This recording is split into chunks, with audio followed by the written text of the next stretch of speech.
Mr. Jones. Thank you for coming in and talking with me today. I'd like to talk to you a little bit about your blood pressure and what we can do to try to get it under control. I know that you probably assume with your parents both dying of high blood pressure that it's not something that we can control. However, we are able to make some modifications to our daily living that would help us be able to maintain a better balance of blood pressure. First, I want to talk to you about what blood pressure is and the types of blood pressure there are. Blood pressure is the amount of pressure that your heart has to overcome to be able to push the blood that's in our heart, the good oxygenated blood, out of the heart into the rest of our system. And the higher that pressure is, the harder our heart has to work to get that blood out to our system, and that's what we don't want. We have primary blood pressure, which we really don't know the underlying cause of what primary blood pressure is, hypertension is. It is something that we have to dig further into to figure out what is causing the problem of and the root cause of that hypertension. We have secondary hypertension, which is when we do know and we can identify the cause of hypertension. And then we have complicated or resistant hypertension, which is when efforts that we have utilized to try to regain control of the patient's blood pressure are not working, and it can be very, very dangerous and can lead to a hypertensive crisis, and that's exactly what we don't want. So with your hypertension, it is secondary. We know that there are some genetic features about it with both your parents dying of hypertension.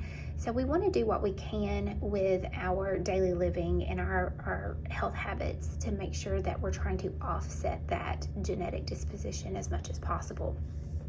I see you already have made some lifestyle changes in quitting smoking 5 years ago, and I applaud you for that. That is an amazing feat in itself. I know that is a very difficult challenge to overcome.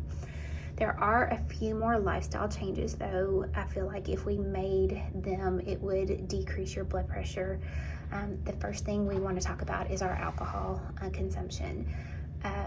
Drinking moderate to large amounts increase your heart rate, which then increases the workload of the heart, and that's not what we want.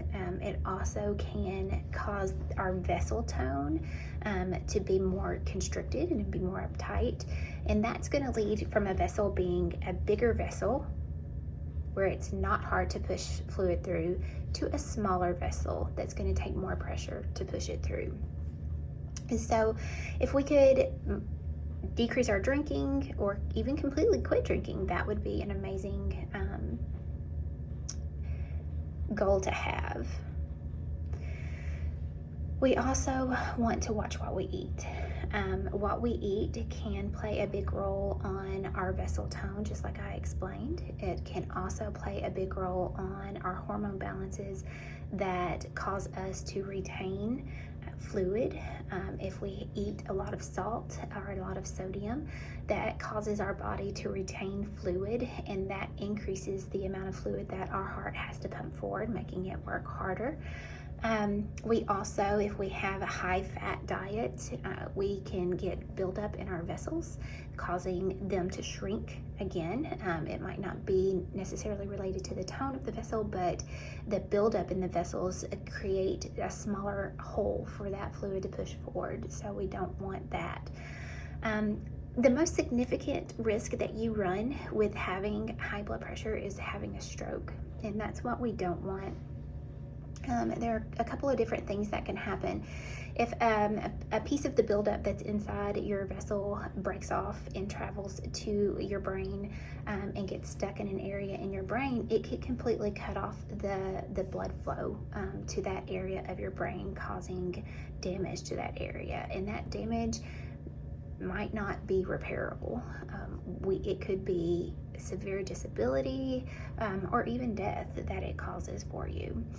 The other thing that could happen is your hypertension can cause the pressure to be so high that the vessels can break or leak, causing not really a blockage, but a leakage out into your brain, which increases the pressure in your skull and can cause some severe brain damage as well if it is not relieved. So, knowing the risk that having the high blood pressure is on, I think it is a great idea for us to make some habit changes in our lifestyle to try to do what we can to decrease the chances of us running into a hypertensive crisis or having a stroke.